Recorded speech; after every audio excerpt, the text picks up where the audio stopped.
Welcome to your Artsy Girl podcast. I am your host, Christina Carrere. This is a podcast about art, poetry, and anything about creativity. Sit back, relax, and get your dose of brain food to get your creative juices flowing. Hello, everyone, and welcome to episode 16. This is going to be an interesting episode because during my stay in Costa Rica, I'd say like a few weeks back, I wanted to interview a local artist, writer, poet there. But upon my internet research, I found it quite limited. So I stumbled upon a poet that was born in San Jose, Costa Rica. And I reached out to him because he was the only one with the contact that I could see, information contact. And I just want to go ahead and give you a brief bio on him. And then we can proceed on learning more about him and his work. Alonso Véner is a Latin American poet and writer who was born in Costa Rica, where he graduated as a psychologist. He traveled on several occasions to Asia and Europe. It was during these travels that he found the inspiration to start his first work of poetry. He resides in Japan since 2006. He has written mainly poetry and short stories. Please welcome my next featured guest, Alonso Véner. Hi, Alonso. Welcome to the show. Hello. Thank you for having me. I'd like to thank you for agreeing to come on the show. A few weeks back, I visited Costa Rica, your home country, and was hoping to interview an artist and writer there and saw your name on a list of known Costa Rican writers. Mm-hmm. So therefore, I reached out to you, and lo and behold, you agreed to talk with me. And first off, you aren't in Costa Rica right now, but you are in Okinawa? Yes. I'm currently living in Okinawa, in Japan. Wow. How long have you been there now? In Okinawa, just a little bit over 2 years. But overall, living in Japan, I have been here more than 13 years. How did that come about? Well, everything was to study, basically. So I received the chance of coming to Japan to study environmental engineering. Wow. And the original plan was just to come for a couple of years. Mm-hmm. And, well, then one thing took to another, and here I am. Wow. Yeah, the last time I was in Costa Rica was April 2006. I think I left April 1st, 2006, and I haven't been able to be back, honestly. Some people from friends and family have been here. Mm-hmm. No, and really is that I haven't been able because there are several things that pop up exactly in the moment that I'm planning to go, including the earthquake in Japan in 2011. Right. Remember the large? Oh, wow. I was planning to leave Japan in those days, but there was a lot of damage in the airports, and so I just decided to stay instead of leaving. Right. So are you living near? You were living near there, or just total affected the whole country? I'm sure. I wasn't living that close. I was living in Sapporo, up north at that time, but it felt just horribly. Wow. And so it was tremendous. It lasted forever. I have never experienced an earthquake going that long, really. Wow. It was like 10 minutes non-stop. It was so big that even your alert reaction, the alert reaction of your body just stopped. In a moment, I was just like normal. I say, what is going on?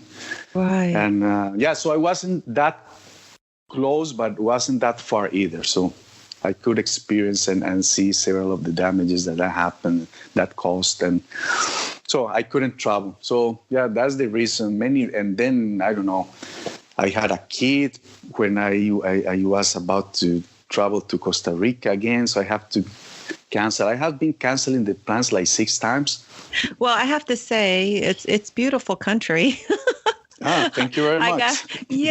I got to visit La Fortuna. Yeah. Mount Arenal and Monte Verde.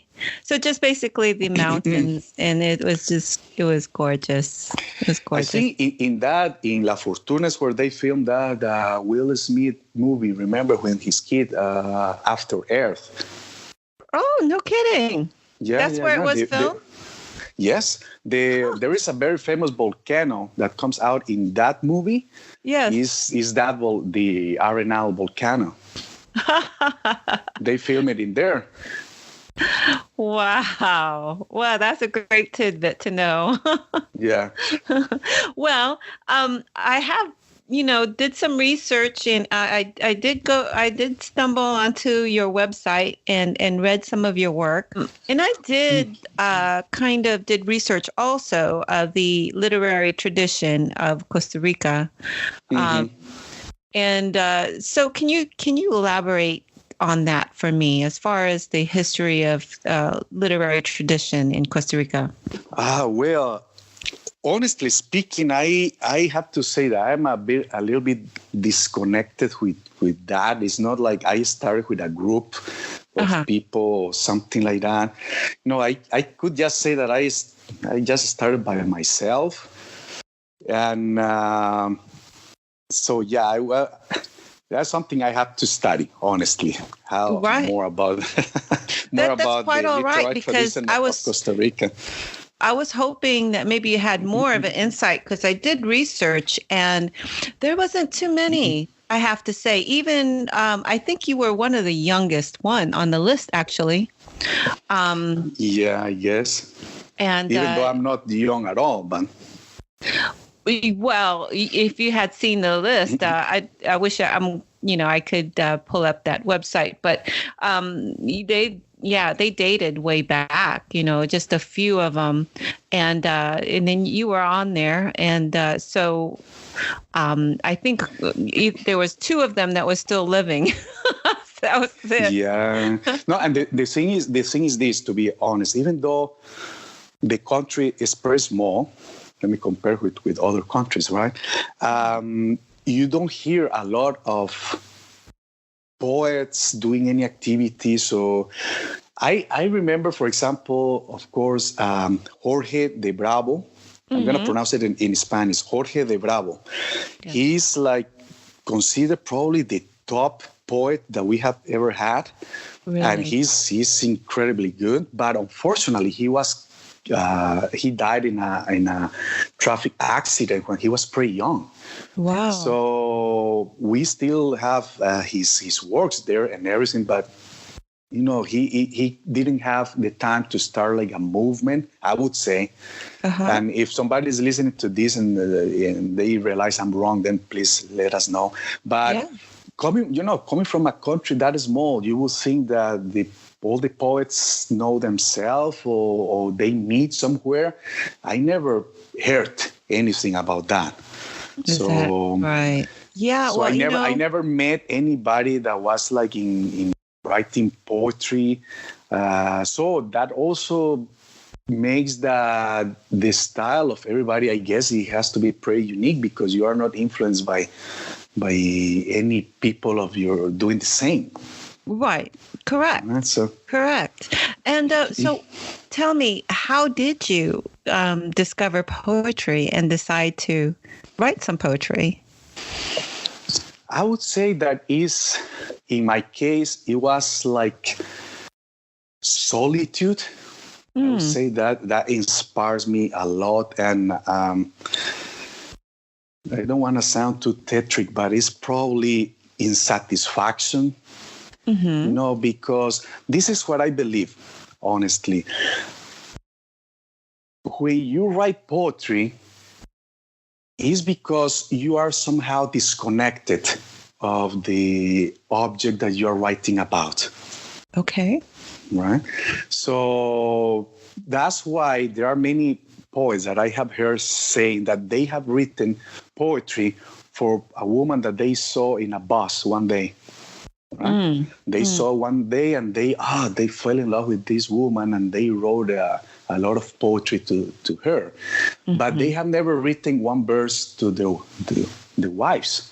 Mm. So do you see, it happens the same with me. When I started writing, I was early 20s. My level of disconnection with everything that I wanted was so big that I feel poetry filled that void. Yes. You see? Yes. So I start writing as a reaction of how far away I was from the place I wanted to be. Mm. So it's more of an existential kind of, discovery. Or yes. I'm gonna quote. Here's one of my favorite singers. He's from Spain. He's Joaquin Sabina. Okay. Pronouncing it in Spanish, Joaquin Sabina. He has a very interesting. He's basically he's a singer, but he's like a poet. He sings poetry, and he has a very interesting song. In the song, he mentions that he went to a psychiatrist because he was depressed. And the psychiatrist gave him medicine, and the medicine made him happy. And because he was happy, he couldn't write music anymore. Mm-hmm. So he just went back to the psychiatrist and said, "Doctor, please give me back my depression." Mm-hmm. Mm-hmm. And he ends up saying that, he gives away happiness in order to be able to keep writing poetry because they gave him some satisfaction. So he preferred to be sad and able to write than happy and unproductive. I see. So something similar happening in my case. I think if I am satisfied in life, I write less. So I prefer to be a little bit unsatisfied in order to be able to write. There's another case. This Latin American writer is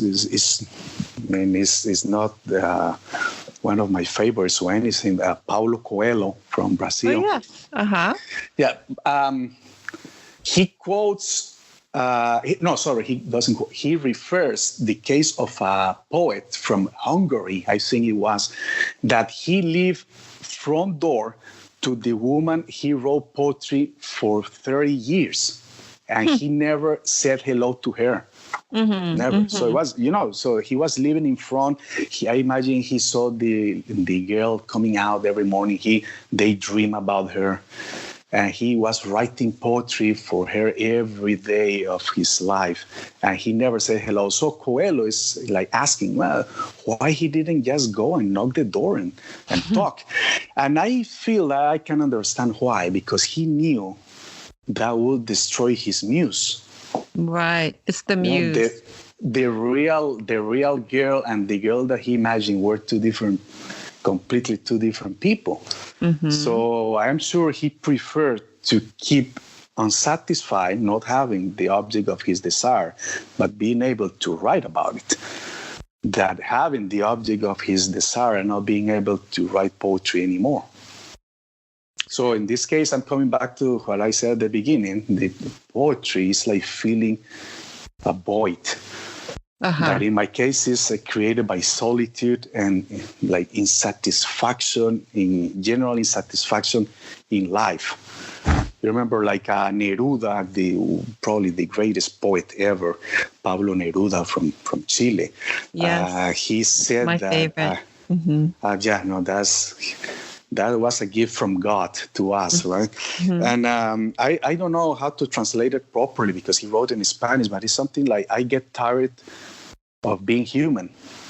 Mm. He started one of his most famous verses is the poem is called Walking Around. And he said, I get tired of being human. Hmm. Well, that insatisfaction is what I'm talking about. Yeah, I can relate to that because I when I'm not, not so-called depressed, but when things are not going so well, I do tend to write more. You're correct about that. It seems like, Yes. It to me, it's like an outlet also, just to kind of have a way to express. But, I've learned to, condition myself to write on anything almost in any time. But I can understand that's that. Good. Mm-hmm. I can understand that that part of, you need that something to muse off of, Can you tell me who your earlier influences were? If, you kind of said that you worked alone, you didn't have too many, but did you have any at all? To be honest, I would say no. That's probably my fault there. It's not that I was like an avid reader of poetry, and then because of that, I started writing myself. It was different. It was, as I mentioned, because of my life. That was like the only possibility to start writing there poetry. Was one case when I was driving home, mm-hmm. and I thought about this beautiful poem. I mean, just one verse, beautiful. Mm-hmm. Mm-hmm. And I was so proud of myself. I said, wow, man, I'm reaching like a new level. This is beautiful. Wow. So I wrote it down. I stopped the car. I wrote it down. I have a pad with me, right? I arrived to the work next day and I said, have I heard this before? So we didn't have Google back then. It was still some other company previous. And I searched for that, and it was a poem of Pablo Neruda. Oh. So immediately I got terrified. I said, oh, what happened if I didn't search for this? And I just unconsciously thought that I came up with that. So obviously I read at some point that got really deep into my mind and came out as my own. Uh-huh. You see, so I got terrified at that moment, and I said, you know what? I'm not going to read any more poetry from this point on. Nothing, because I didn't want to have that even by accident. You think you were influenced, and then when you're musing on you're thinking about a poem, and then it turns out to be that it was actually Pablo Neruda's poem. Yes, so definitely, I read it before at some point, and mm-hmm. just stayed in my mind and came out without me realizing it. Uh-huh. So that's what terrifies me. So from that point on, I stopped reading. I see. That's interesting. So yeah, to answer your question, then it would be like, probably not, because I didn't want to kind of be copying, emulating. Yeah. No, that's a true fear. I mean, that's a true concern for some, Absolutely. So I have even heard about actors that when they have to make a remake of a movie, they don't watch the original. Because they say they want to act, they don't want to just imitate the previous actor. That makes sense. Something like that is what I would have to say happened in my case. Do you happen to have any poems on you that you could read? I know I didn't ask. Not with me, but this brings me to a point. Many years ago, I translated my webpage to English, but I was aware at the time, and I'm even more aware now that the translation is not good, because I'm not a professional translator. So I have been thinking about just removing the English part and just leaving in Spanish, because I don't feel like in my case I can't really do justice to my poems or my short stories. I also write some short stories, but to do it in another language, I will have to get it professionally translated. Absolutely. Not just by me. There are other writers and poets actually who do the Spanish translation. That would be interesting if you can do that. That or any listeners here could reach out and and have a translate your poetry and your short stories. Well, that would be great. Yeah, because Yes. I have done it myself, especially when I was trying to reach to some editorial companies. But I was aware since the beginning that was not possible. That's not something that a non-professional can do. Mm-hmm. Well, I have to say I don't speak Spanish fluently, so I couldn't tell you, what it all means. I mean, I took Spanish 2 years in school, but you have to totally immerse yourself. And speaking of which, do you know how to speak Japanese now? Basically. Yeah. Very basically, in a very basic level. It's incredible how hard this language is to be learned by a foreigner. I have heard many people saying that this language is basically impossible to learn for a foreigner. And I'm starting to agree with them. Huh. Yeah, no, I mean, I went to Okinawa years ago when I was a kid. But the only thing I got was moshi moshi and that's like saying hello or when something. When you pick up the phone, and arigato, like thank you. Yeah, at least English and Spanish are not so far apart in terms of grammar, and there are many words that are similar. Yes, but no, Japanese was developed in this group of islands, and it had then an influence from Chinese, right, in the writing, but that also influenced the verbal way of communication. So yeah, I couldn't work like dealing with Japanese customers. I don't have that level, so I just work with foreigners in here. I see. Well, that's a truly unique experience. I mean, from Costa Rica to Japan, and been living there since 2006 now. Yeah. Yeah. Wow. I want to go back to Japan. I want to go back to the Philippines. And now I could tell you that I haven't been back to the Philippines since 85. So yeah, I think it's because of the distance. It's the distance, isn't it? Sometimes it's just so, and the cost. It's so expensive to go back. But I would say, I was trying to go to that point because I wouldn't care about the time, but the cost is just too much. Okay, so what are your current projects and your future goals when it comes to writing and poetry? I am planning to move into more short stories. A little bit trying to get into novels also, and this is the situation right now. I cannot devote as much time as I would desire because I have to live in here, and it's a very expensive country and very competitive. So I have to be doing the things that I wish I didn't have to do, but I have to do. And that takes a lot of time from me, from doing what I want to do. But so I think like in the coming years, I will be more settled down in that respect. And I hope I can have way more time to start to picking up writing. But it will go like that, like short stories and eventually a novel. That would be something that I will love to. In your short stories, do you already have the theme of the collection?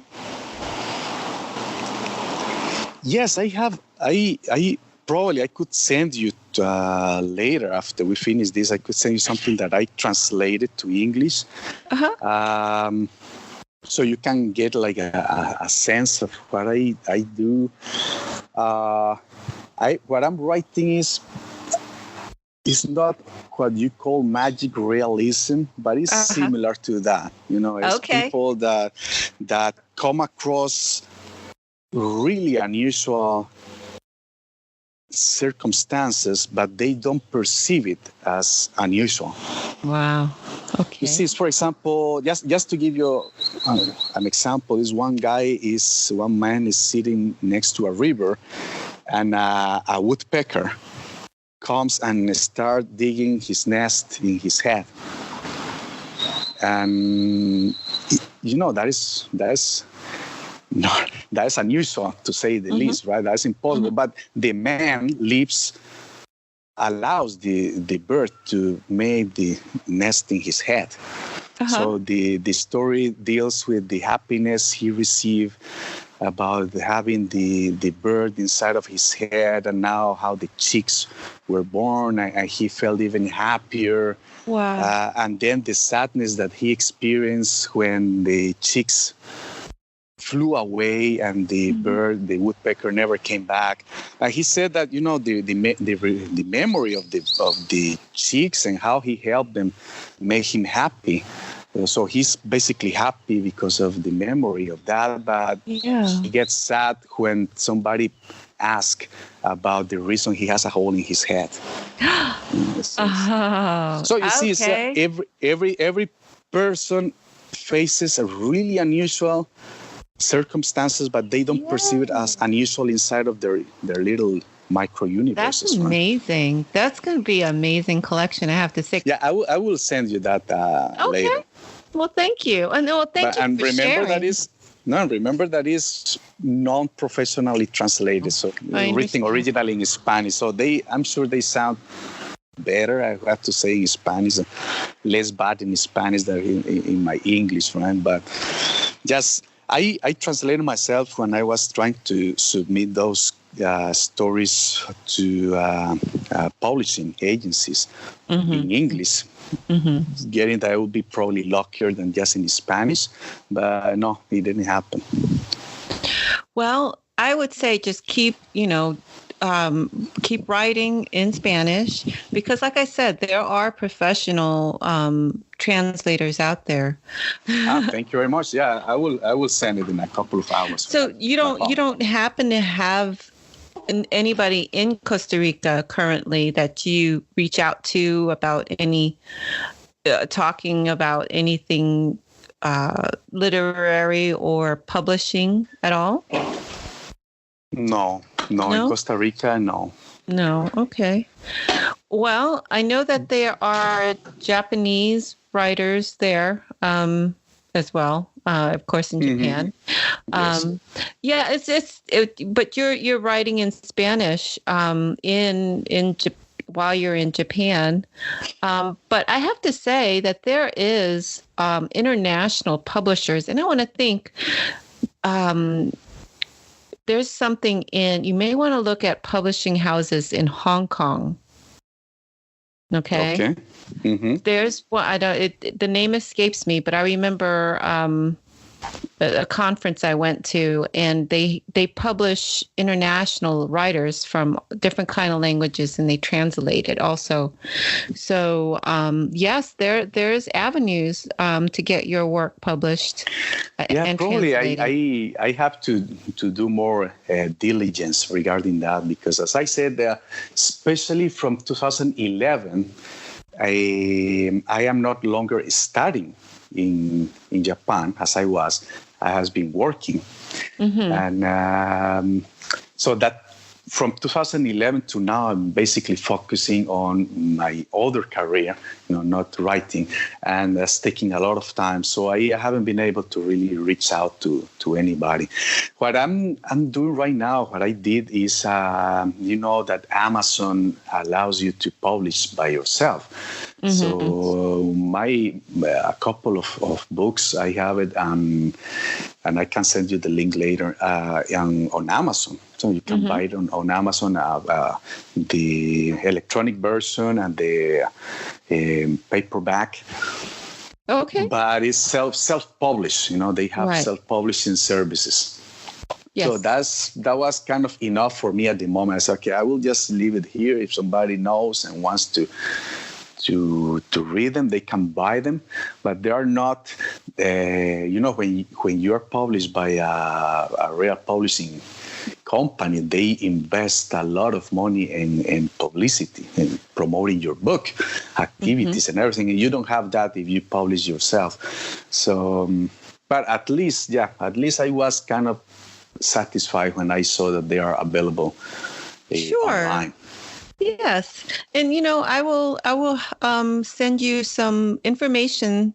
I'll do a little research for you as well. Like publishing houses, I have a lot of Latin American writers on my Facebook. I could reach out to that could possibly, help you get into the publishing route, Well, I would really appreciate that. Yes, absolutely. There was also a time in Japan when I live in Sapporo, I reached a company that translated books from foreign writers into Japanese. And I was in a couple of conversations, and at the end I was with 2 Japanese people and 1 translator, and I submitted a sample of my stories in Spanish, and the translator was able to evaluate them. And they said, yeah, I think your stories will be liked by women over 40. That's what they said. I said, well, at least that somebody likes it, right? But then, at the end, I didn't make the cut. They have a limited budget, and they found somebody else. And then I moved out of Sapporo, and I kind of start moving in another direction. But I was kind of reaching a couple of agencies also in Japan. It would be great. Imagine seeing your work publishing in a language that I'm not even able to read. That would be I know. That's funny, amazing. right? Right? No, I know several writers who've done that. Yeah. I haven't yet been able been translated yet, nice as far goal. as I know. Yeah, that's nice. Oh my goodness. Well, Alonso, it's been great talking to you and learning more about you and your work. And I wish you the very best of luck. And please continue to, write. Find that time to write. Get that inspiration. Yeah. I mean, I know Japan is beautiful as well. When I was there. That's a beautiful place. Yes. It is a beautiful place. So draw on that inspiration, and I will keep in touch with you and forward a lot of the things that I find and research how to get your work translated and published. And also, where can the audience reach out to you if they have any ideas? Well, I have a website. I think that's the only thing I have. It's a www.alonsovéner.com. I think it probably is hard to hear that, Alonso Véner, but if you want, I will send you the link. I'm sure you have it. Oh yeah, that's how I reached out to you. But is there an email address that they can?